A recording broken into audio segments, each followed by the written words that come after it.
साथ संगत जी, प्रेम से कहना, धन निरंकार जी। इस परमात्मा को देखना है, मेरे सदगुरु की कृपा को देखना है, हर कण में इसको देखना है। तो ये जो आंख इन्होंने मुझे बख्शी है, ये पहले प्राप्त कर लो, ये इससे ले लो। आज बार बार हमने सुना कि सदगुरु के चरणों में जो आ जाता है, उसके सारे पाप कट जाते हैं, उसके सारे कर्म कट जाते हैं। क्योंकि सदगुरु अपना ब्रह्म ज्ञान जब बख्शते हैं तो मुझे ये बता देते हैं कि तू करता नहीं है। तो अगर अब आगे का जीवन कर्ता मान के जिया जाएगा, फिर तो इस ब्रह्म ज्ञान का कोई फायदा नहीं। और इस बात का एहसास घट जाएगा कि मैं हूं क्या, तो फिर अच्छा बुरा कोई कर्म, सही गलत कोई कर्म, मेरे सही गलत की परिभाषा भी फिर मेरी अपनी नहीं। फिर जो सतगुरु ने कह दिया, अक्सर हम कहते हैं दिन को दिन, रात को रात, रात को दिन, सतगुरु जो कह दे हम उसको मान लें। पर वहीं हमारी कंडीशनिंग फिर बीच में आने लगती है, जो मैं पल पल बड़ा होते होते सीखता आया कि क्या सही क्या गलत। अगर कभी कुछ उसके विपरीत मुझे कह दिया जाए, तो वहां फिर समर्पण मैं नहीं कर पाता। वहां मेरा अहंकार या मेरी जो हस्ती जिसको मैंने इकट्ठा किया है इतने सालों से, वो बीच में आकर खड़ी हो जाती है कि बात तालमेल नहीं खा रही। आज कुरुक्षेत्र के मैदान का भी जिक्र हुआ कि किस प्रकार अर्जुन हथियार नहीं उठा पाया, क्योंकि सही गलत कि मैं कैसे अपने परिवार के खिलाफ युद्ध कर सकता हूं, ये तो ठीक नहीं, ये तो नैतिक बात नहीं। फिर जब विराट स्वरूप दिखाया गया, कर्ता भाव को हटा दिया गया, फिर ये बात समझ आई कि जो तुध भावे सोई भलिकार। जो आप कह दें वही सही, मेरी रजा की गुंजाइश ही ना बचे। जो आपकी रजा वही सही। तो सुकून जीवन में आना अनिवार्य है, आएगा ही आएगा, क्योंकि तनाव का कारण ही सिर्फ और सिर्फ मैं हूं। परमात्मा किसी को जोर जबरदस्ती अपने दर पर नहीं झुकाता, सदगुरु किसी को जोर जबरदस्ती अपने दर पर नहीं झुकाता। ये तो खुद को दास कहते हैं। पर इनके दर पर जो झुक जाता है वो उस परम आनंद को प्राप्त करता है। क्योंकि इनके दर पर झुकना मतलब प्रेम से झुकना, दास भावना मतलब प्रेम से आई गई वो दास भावना, जहां मैंने खुशी खुशी इस बात को पहचान लिया कि मैं तो कुछ हूं ही नहीं। इस बात का एहसास हो गया कि आपने मुझे प्रवान कर लिया। इसी से सारे सुख हैं, इसी से सारा आनंद है। अभी गीत की पंक्तियां भी सुनी कि तेरी चरना दी धूली दे जर्रे, मैल दिल दी मेरी धो गए। सारे का सारा सार सुकून प्राप्त करने का इन पंक्तियों में मिल जाता है कि इनके चरणों की धूली से मेरी मैल, मेरी मैं की मैल, मेरा अहंकार, मेरे होने की इच्छा, ये जो बार बार मैं खुद बाधा बन जाता हूं अपने सुकून की, आपकी चरणों की धूली से ये सब मिट जाता है। और जो रह जाता है वो सुकून है। हुन तां एक सतगुरु मन विच वसिया, मेरी होशां तो दो मिट गए। ये जो दो से एक की यात्रा है, अब तक तो जो मैं परछाई अपने साथ लेके चलता हूं, जो हस्ती मैंने अपनी बना ली है, जो ये परछाइयों की लड़ाई में मैं जीत हार के विषय से अपना सुकून खोए चलता हूं कि मेरी परछाई किसी और की परछाई से छोटी है या बड़ी, मेरी परछाई पर किसी ने पैर रख दिया, कोई जानता नहीं मैं कौन हूं। अभी तो इन्हीं परछाइयों की लड़ाइयों में जब तक मैं फंसा रहूंगा, तो सुकून तो जीवन में आ नहीं सकता। और जब ये बात समझ आ गई कि मेरी परछाई, ये जो माया, ये जो भ्रम मैंने पाले हुए हैं, यही कारण है मेरे और सुकून के बीच में बाधा का। तो फिर इनसे भागना नहीं, क्योंकि भागकर भी कहां पहुंचेंगे। कहीं पढ़ा दास ने कि कोई इंसान, उसको अपनी परछाई से ही फोबिया हो गया, एक डर बैठ गया अपनी परछाई से, तो ताउम्र भागता रहा और भागता भागता ही प्राण छोड़ दिए। उसको कोई मिला नहीं ये बताने के लिए कि परछाई से बचना है तो जाके पेड़ की छाया में बैठ जाओ। और ये जो माया रूपी परछाई हमने अपनी भ्रमों की, अहंकार की, जो कल सदगुरु ने कहा कि इकट्ठा करने में तो पूरी उम्र लगती है, पूरी उम्र से बनाई गई परछाई इतनी बड़ी जो मैं लेके चल रहा हूं, तो वो जो इनकी दो तलियों का ज्ञान है, उसकी छाया में जाके ये मिट जाती है, सहज में ही खत्म हो जाती है। तो ये जो जीवन मिला है, ये अवसर मिला है, ये सुकून की अवस्था को प्राप्त करने का, ये सबके हिस्से बराबर आया है। ये कहीं भी भेदभाव नहीं इसमें कि कोई किसी कोटे से, कोई किसी खास पेपर को पास करके इस धरती पर आया है जिसका सुकून को प्राप्त करने का चांसेस ज्यादा हैं। ऐसी कृपा करते हैं कि जहां हम जाएं स्वर्ग अपने साथ लेकर चलते हैं।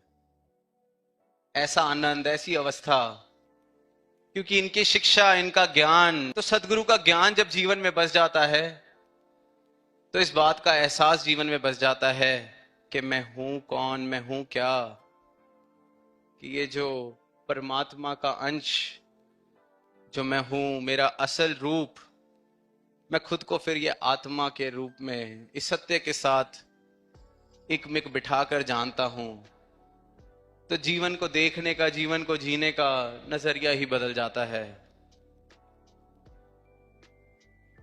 तो फिर जहां जाएंगे, तो जहां जाऊंगा वो सुकून मेरे साथ चलेगा। कल भी सच्चे पातशाह ने बात फरमाई मानवता के नाम संदेश में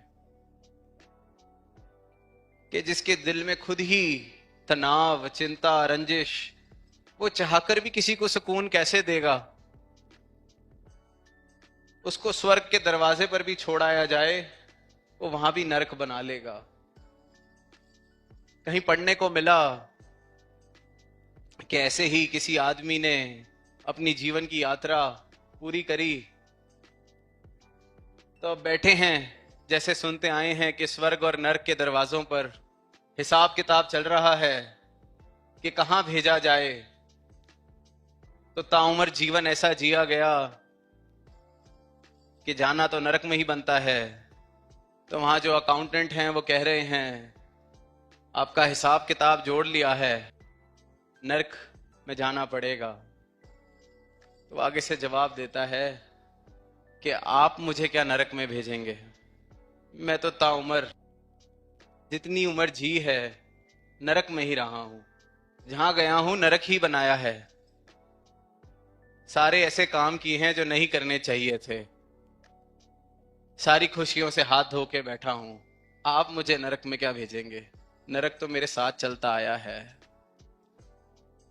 कहानी पढ़ी तो दास को वो शायर की पंक्तियां, जो गुजारी जा ना सकी हमसे, हमने ऐसी जिंदगी गुजारी है,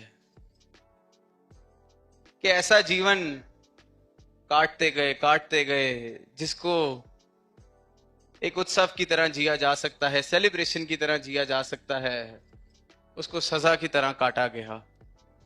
अब वो जो अकाउंटेंट थे उनको भी थोड़ी ठेस पहुंची कि ये तो पहली बार ऐसा सुनने को मिला है कि इसको नरक में कौन भेज सकता है। तो वो आगे से जवाब देता है कि चल तेरे को फिर मैं स्वर्ग में भेज देता हूं। तो कहता है वो भी आप नहीं कर सकते, क्योंकि आप मुझे वहां भेजेंगे तो मैं आपके स्वर्ग को भी नरक बना दूंगा, क्योंकि मेरा नरक तो मेरे साथ ही चलता है। और यही इंसान की दशा है, नश्वर में शाश्वत की तलाश कर रहा है, जो खत्म होने वाला है उसे सब कुछ मान के बैठ रहा है। सच और झूठ का उसको फर्क पता नहीं, और पता भी चलता है तो फिर वो ऐसे सोचने लगता है कि जीवन का सार ही क्या है।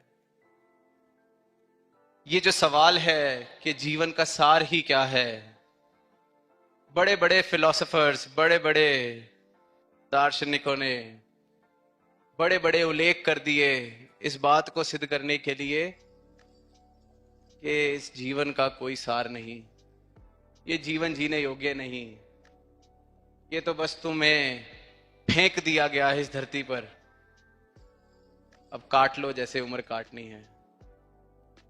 और जीवन का एकमात्र सार, जीवन को सार जिस चीज से मिलता है वो है प्रेम। और वो प्रेम कोई सौदीबाजी वाला प्रेम नहीं,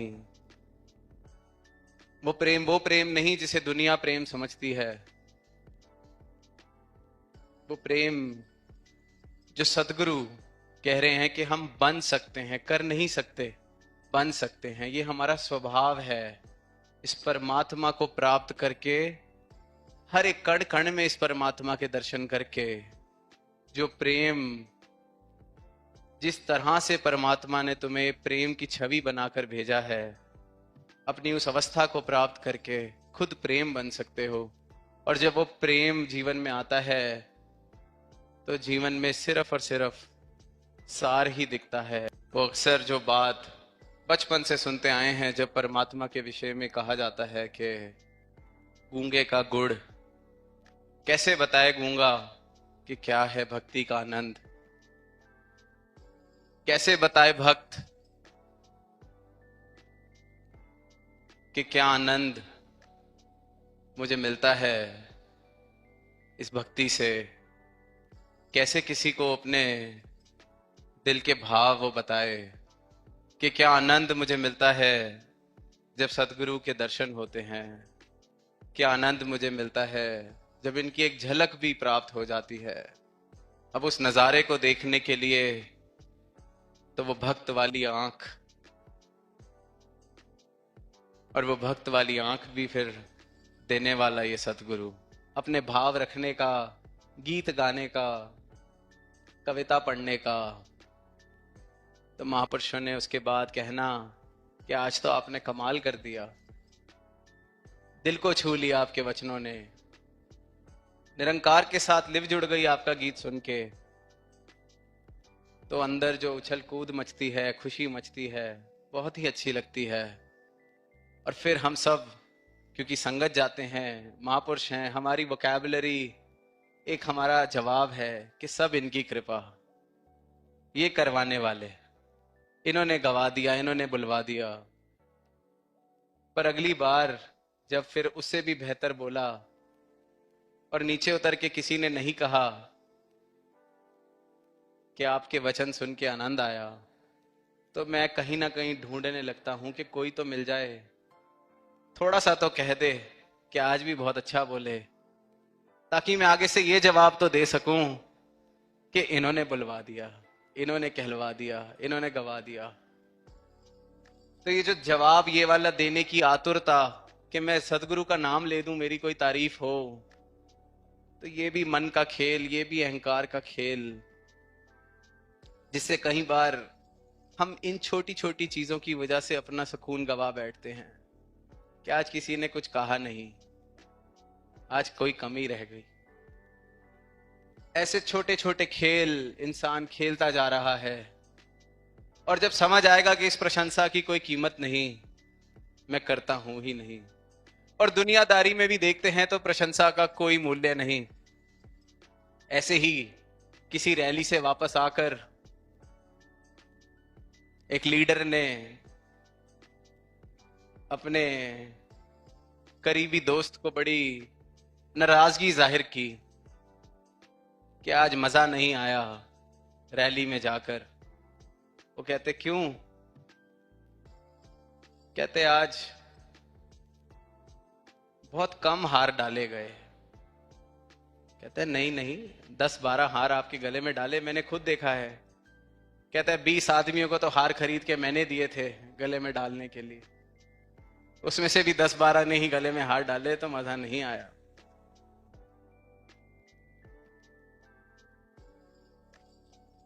तो ये जो दौड़ है इस झूठी हस्ती को और बड़ा करने की, इस झूठी परछाई को और विशाल करने की, इस सपने को और गहरी नींद में जाकर देखने की। ये सिर्फ और सिर्फ सतगुरु का ब्रह्म ज्ञान जब जीवन में आता है, जब सच और झूठ की परिभाषा, सत्य क्या है ये समझ आता है, तो जीवन सुकून की यात्रा, और जीवन में हमारी यात्रा भी सुकून से होने लगती है। इनकी कृपा से ऐसा समर्पण मेरे जीवन में आता है कि तू करता तू भया, मुझ में रही ना हूं, कि मैं हूं, ये भाव भी जीवन से कब सहज में खत्म हो जाता है। अब तू ही तू, तेरी रजा ही सारी रजा है, मेरी रजा रहे ही ना। क्योंकि जब जब मेरी रजा को मैं बीच में लाया, मैंने सुकून को अपने खोया।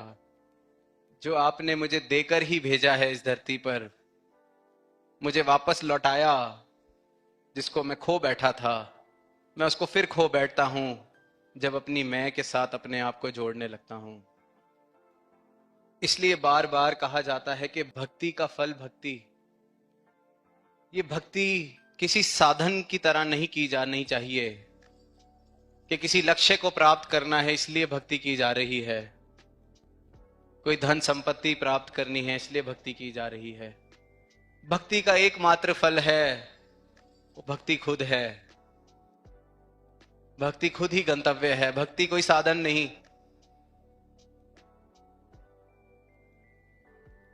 इसी राह पर इस परमात्मा से एकमिक हुआ जाएगा, और ये कृपा करते हैं कि एक एक संत इस परमात्मा से एकमिक होता है, अपने जीवन में ऐसे सुकून की अवस्था को प्राप्त करता है कि दुनिया में कोई उथल पुथल हो भी रही हो, आ भी रही हो, तो उसके भाव भी कुछ इस प्रकार हो जाते हैं कि आने दे तूफान अगर आता है तो खुदा खुद कश्ती का हाफिज है। मुमकिन है कि उठती लहरों में साहिल चलता आ जाए, कि तूफान अगर दुनिया के आएंगे भी तो मेरी कश्ती का तो हाफिज ये खुदा है, ये परमात्मा, मेरा सतगुरु मेरी कश्ती को चला रहा है। तो ये चाहे तो लहरों से ही साहिल को ले आए। और ये तो साथ संगत जिसकी कश्ती का खुदा ये सतगुरु हाफिज है, उसको लहरों की भी जरूरत नहीं। वो लहरों के अंदर ही जिस पल इनके हाथ में थाम दी अपनी कश्ती, वो साहिल पर पहुंच ही जाती है। फिर तूफानों का भी कोई डर नहीं रहता। ये दुनियादारी के शेर हैं जहां पर लहरों से उम्मीद की जा रही है कि साहिल आ जाएगा। यहां लहरों की फिर कोई गुंजाइश ही नहीं बचती, साहिल पर लाकर ये खड़ा कर देते हैं। ऐसी अवस्था सबको बख्शते हैं जो जीवन इस परम अवस्था को प्राप्त करने के लिए मिला है। और सदगुरु तो ऐसी कृपा करते हैं कि मेरे प्रयासों में चाहे मैं जितनी बार हार जाऊं, प्रयास करूं भी कि ना करूं, इनके दर पर सर झुका देता हूं तो बाकी ख्याल ये खुद ही रख लेते हैं।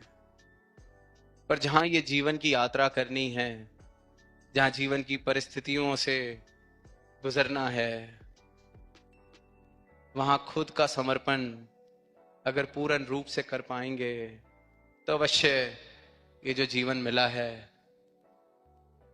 ये सुकून से बिता पाएंगे। अवश्य अपना नाता फिर इस शाश्वत से, अविनाशी से, इस निरंकार से जोड़कर फिर किसी उथल पुथल से ऐसा हाल नहीं हो जाएगा कि जीवन जीने लायक ही ना लगे। जीवन का सार इस परमात्मा का जो प्रेम, इस परमात्मा का एहसास, ये जो मेरी अपनी पहचान मुझे सतगुरु ने दी है, मेरा अपना स्वभाव, मैं फिर खुद प्रेम बनता चला जाऊंगा और ज्यादा कोई मेहनत करने की जरूरत नहीं। मेरा सर अपनी खुशी से इनके चरणों में झुका रहे तो सुकून भी प्राप्त होगा, प्रेम भी मैं बनता चला जाऊंगा। वहीं जहां मेरा समर्पण पूर्ण रूप से इनके चरणों में हो जाता है, मेरी मैं इनके चरणों में मिटने लगती है, मेरी दिल की मैल इनके चरणों की धूली से साफ होने लगती है, तो मैं भी अपने आप सुकून होता चला जाता हूँ, प्रेम होता चला जाता हूँ। तो अंत में दास सदगुरु माता जी के चरणों में यही अरदास करेगा कि ये जो समागम आप जी की कृपा से इतना सुंदर रूप ये जो बना है, देश विदेश से महापुरुष चलकर आए हैं, संत चलकर आए हैं, जिज्ञासु चलकर आए हैं, आप जी ऐसी अनुकंपा करना, ऐसी कृपा करना, ऐसी मेहर करना कि सारा संसार ही इस सुकून को प्राप्त कर सके। एक एक संत आपका ऐसा जीवन जिए कि जब सुकून शब्द का जिक्र हो तो उनको जानने वाला उनका नाम ले। कोई बोले कि सुकून की परिभाषा क्या है, तो आप जी के संतों का नाम गिनवाए अपने मित्रगण में, अपने सोशल सर्कल में। और साथ संगत जीवन को सुकून से जीने के लिए और खुद प्रेम और सुकून बनने के लिए हम सिर्फ अपनी मैं को झुकाते चले जाएं। सतगुरु मैनू चरनी लाया, भरम भुलेखा सब गवाया, चिंता दिल दी हो गई दूर, जिधर वेखा नूरो नूर। जब चिंता दूर हो जाएगी तो जो रह जाएगा वो सुकून ही है, और वो इनके चरणों से ही मिलना है। तो अंत में दातार से, सतगुरु से फिर यही अरदास कि सबको सुकून बख्शना, सबके जीवन में खुशहाली बख्शना, और सबकी तोड़ आपके चरणों में अंत श्वासों तक निभा देना। प्रेम से कहना धन धन निरंकार जी।